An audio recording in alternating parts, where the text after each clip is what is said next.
Hey, folks, welcome to InTheMoneyStocks.com's daily analysis video, brought to you by the creators of proprietary price, pattern, and time methodology. Learn the PPT strategies and profit for life. My name is Gareth Soloway, Chief Market Strategist here at InTheMoneyStocks.com. All right, everybody, into the action we go today on this Wednesday, February 2nd, 2022. Today was a choppy sideways day. Markets generally trended higher, although we did have some periods where we dipped briefly into negative territory early in the day. When all was said and done, markets rode the coattails of Google. But as I said this morning to the live day trading room, when you get a move of 6 to 7, almost 8% in Google, and you can't muster a bigger upside move on the NASDAQ 100, there is trouble lurking. So let's go to the Google chart here, folks, and you can see Google again closing at 2960. 2960 on the day. It made a new all-time high just briefly this morning, faded just a little bit, but again, 7.5% gain. Think about that. It's a multi-trillion-dollar company to be up 7%. And to have the NASDAQ 100, if we flip over to the QQQ, only higher by 0.81%, there is trouble. All right, and I repeat that, there is trouble. And again, one of the things I noted today was that if I looked at my list of my watch list, yeah, you had Google higher, you had Microsoft up a little bit, Facebook by the end of the day was up a little bit, but the majority, the internals of the market were bleeding. All right, you had so many stocks down today, way more stocks down than up. But again, Google was keeping things strong there, keeping that NASDAQ 100 slightly higher. Now, that has all changed in the after hours, folks. Take a look at Facebook here. I'm going to bring up Facebook. Facebook reporting earnings after the bell. Let me throw on my after hours price action here. Take a look at where this is trading. I mean, this is a massacre.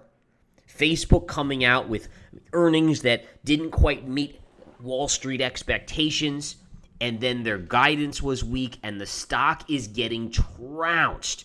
22% to the downside on Facebook in the after hours. This is massive, folks.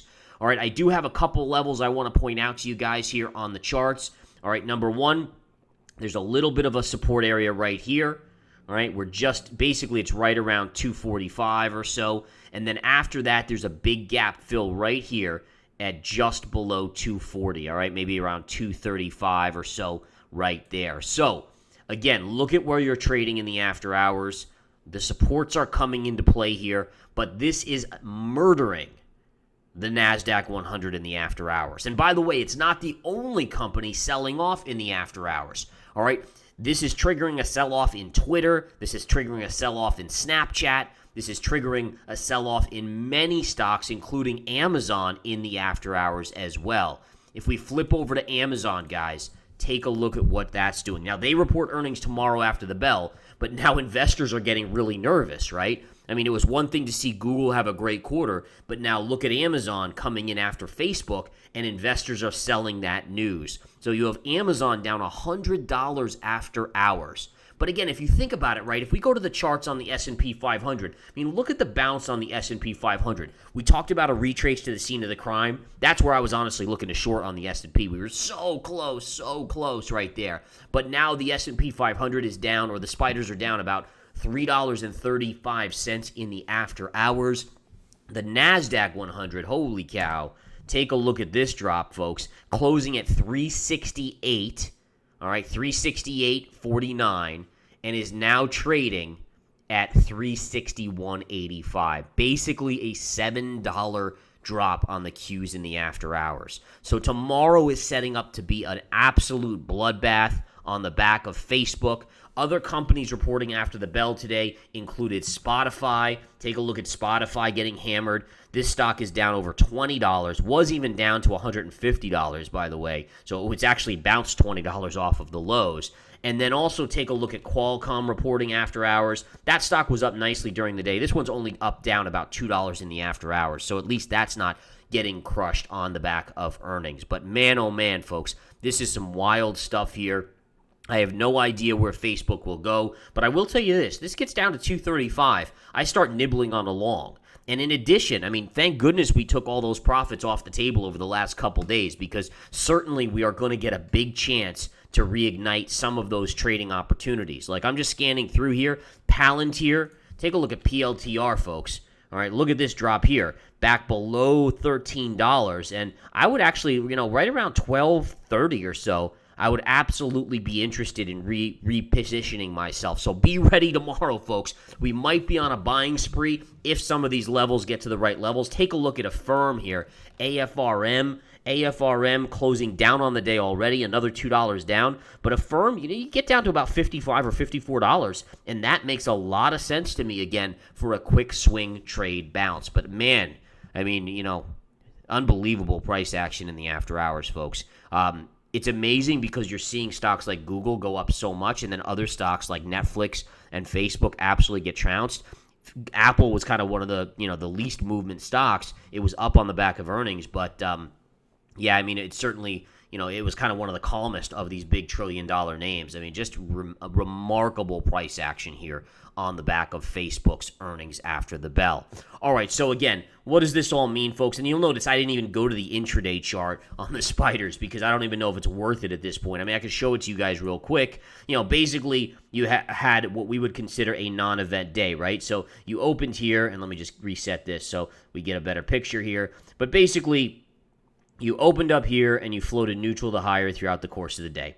I mean, again, a little bit of a dip early. We basically filled the gap, and then you went neutral to upside the rest of the day. The NASDAQ 100, again, you could see what that did. That had a very strong gap up, and then look at this. It never got back to those highs, which was signaling weakness, right? So interestingly enough, even with Google having such monstrous earnings, we actually saw the NASDAQ 100 turn negative at one point today before recovering and closing back. Not quite at the highs, but just shy. But again, if you talk about a precursor, I mean, think about that, right? So Google's up 7.5% on the day, and, the NASDAQ 100 couldn't even be up, like I said, more than basically 0.8% on the day. That is not a good showing, and it kind of was a precursor, a signal that we could be seeing some downside here. Did I expect Facebook to be down 22% in the after hours? No way. I certainly did not. Absolute insanity. Here's if I zoom out a little bit on the chart, you can see today's price action. But today, again, in the after hours, you're all the way back down here on the charts. Do I think we're going to go lower? Yeah. I mean, you guys know that I haven't hit it from you guys. I mean, you're going to get great bounces, but ultimately, the market is going to go lower, and it's going to go much, much lower. If we flip over to the spiders and go back to the daily chart, let me do that now, you can see here that you still have to get back within this range. Now, it's not going to happen in one fell swoop, right? But this was your long-term market trend going back to like 2013, 2012. And then this was the market on steroids. Now, this was, to be honest, the market was on steroids here too. This was just like a triple dose of steroids, right? So the QE was going on during this period, low interest rates, we knew that, market's kind of going up. There's your COVID dip, which was an outlier below that area. And then you come up, then the Fed introduces unbelievably stimulative procedures of zero interest rates, QE, high balance sheet. The government comes out and prints many trillions of dollars and sends out checks to Americans, and it basically just triples the steroids on the market where you just went up, up, up. Well, again, the Fed is now taking that away. The markets have had a great bounce here, but guess where we're going? You're going all the way down here. All right. In fact, I think I've said this to you guys before, but I expect ultimately this year there's a decent chance. Now, I'm not going to put the chance at like 80%, but I think there's at least 50-50 chance that by the end of this year or by some point this year, you go back to that pre-COVID high of $340. All right, and again, we'll probably know, I mean, depending on how things trade here over the next couple days, I mean, we could see some big downside unless maybe Amazon earnings tomorrow will save the day. I don't know. But yeah, I mean, it is beyond insane right now out there, the way things are trading. All right, so that's just a summary there. Again, NASDAQ 100, not much difference here. Same kind of thing, had a big bounce, but just like the steroidal push, let me put that chart back up. All right, and by the way, what I did here was I actually added in a new trend kind of thing, and you can see if you connect this low with this low here, you get the exact high, perfectly parallel line. I just thought that was really cool, and look at the midpoint. So this is a chart this is a trend line or parallel lines I haven't put on for you guys before, but I saw this, and I just thought it was fascinating how the market, if you look at from the high pre-COVID to the low of COVID, the markets have now stayed perfectly parallel. The first move was inside of the upper 50% of this area, right? So the dotted line and higher, and now you've kind of come down here. And my guess is eventually you're rolling over and selling off to the downside on the Qs as well. The NASDAQ is actually the one I'm most bearish on because, again, in a tighter printing money, in a less printing money environment, it makes sense that that's going to be what takes the bigger drop. I mean, it had the much more vertical move, even more vertical than the S&P 500, so therefore it probably sees a much larger drop to it as that stimulus is taken away. Now, at some point, will the Fed step off? Yeah. At some point, the Fed is going to weaken the economy by so much. I mean, all these predictions coming full circle, right? So, weakening the market enough to the economy enough where they're going to have to step back, call off the dogs, if you will, from hiking rates and lowering their balance sheet, and then they'll go back to a stimulative environment, even with inflation probably still around 4 to 5%. But my guess is by that point you have unemployment maybe north of 6%, and that's going to be the worst. That's going to be the deadlier evil that the Fed has to attack. All right, the Russell today, guys. The Russell today, it is down a little bit in the after hours, but I find this fascinating, right? So the Russell's not really reacting that poorly. It's only down about 25, 30 cents here. It did have a small down day today. That's fine. As long as you hold this low, I think you're going to start making a flag pattern and then break up. I still have the Russell penciled in to go to this level here before it really has another major leg to the downside. So again, I'm still in the TNA. We're still doing fine on it, and I continue to hold it. I'll let you guys know, obviously, via an alert if anything changes in that respect. Okay? Let's go quickly to Bitcoin. Now, Bitcoin with the stock in the after-hour fall is seeing a decline as well. Let's type in Bitcoin here. So you can see, I mean, the charts are just so powerful. If you're like me and you guys are fascinated by charts, I mean, how do you not just get fascinated by this chart here, right? So pivot high to pivot high to pivot high. Bitcoin rallies into it, dumps out. All right, now, again, it's not a big pullback. As long as you hold 33, the way I think this is actually going to play out is you're going to come down a little bit more over the next couple days, like to here, and then I think you're actually going to break out. All right, based on what I'm seeing a chart that should move above this trend line. Now, it doesn't mean Bitcoin's going to break out and go back to new all-time highs. What I think is going to happen is you're going to move up, and let me erase these lines. So my guess is you're going to have a bounce back to about 46,000 here.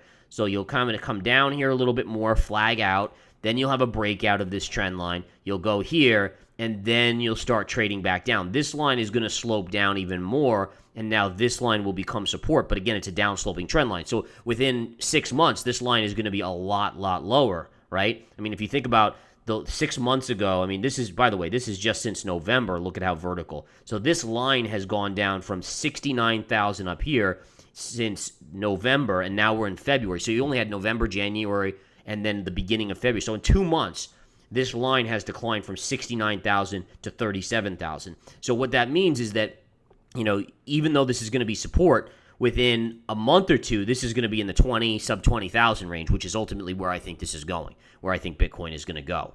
All right, so anyway, some interesting stuff there. Man, there's just so much, on days. This is why, by the way, I love earnings season, is just because you get these crazy moves. Like, did you guys see PayPal today? I mean, just insane. PYPL dropping, 25%. I mean, that's PayPal. I mean, these type of moves don't usually happen. Stock recovered a little bit off the lows. Now on the back of the tech weakness, it's down a little bit, which is, to be expected considering tech is just getting slaughtered in the after hours. But man, oh man, it is wild stuff. All right, let's quickly go to gold. Let's just see what's going on with the gold chart here. Gold had a decent day, just grinding up again. Nothing really new to report on gold. You're still stuck in this range. And again, we'll see if we break out like I expect us to over the next month or so.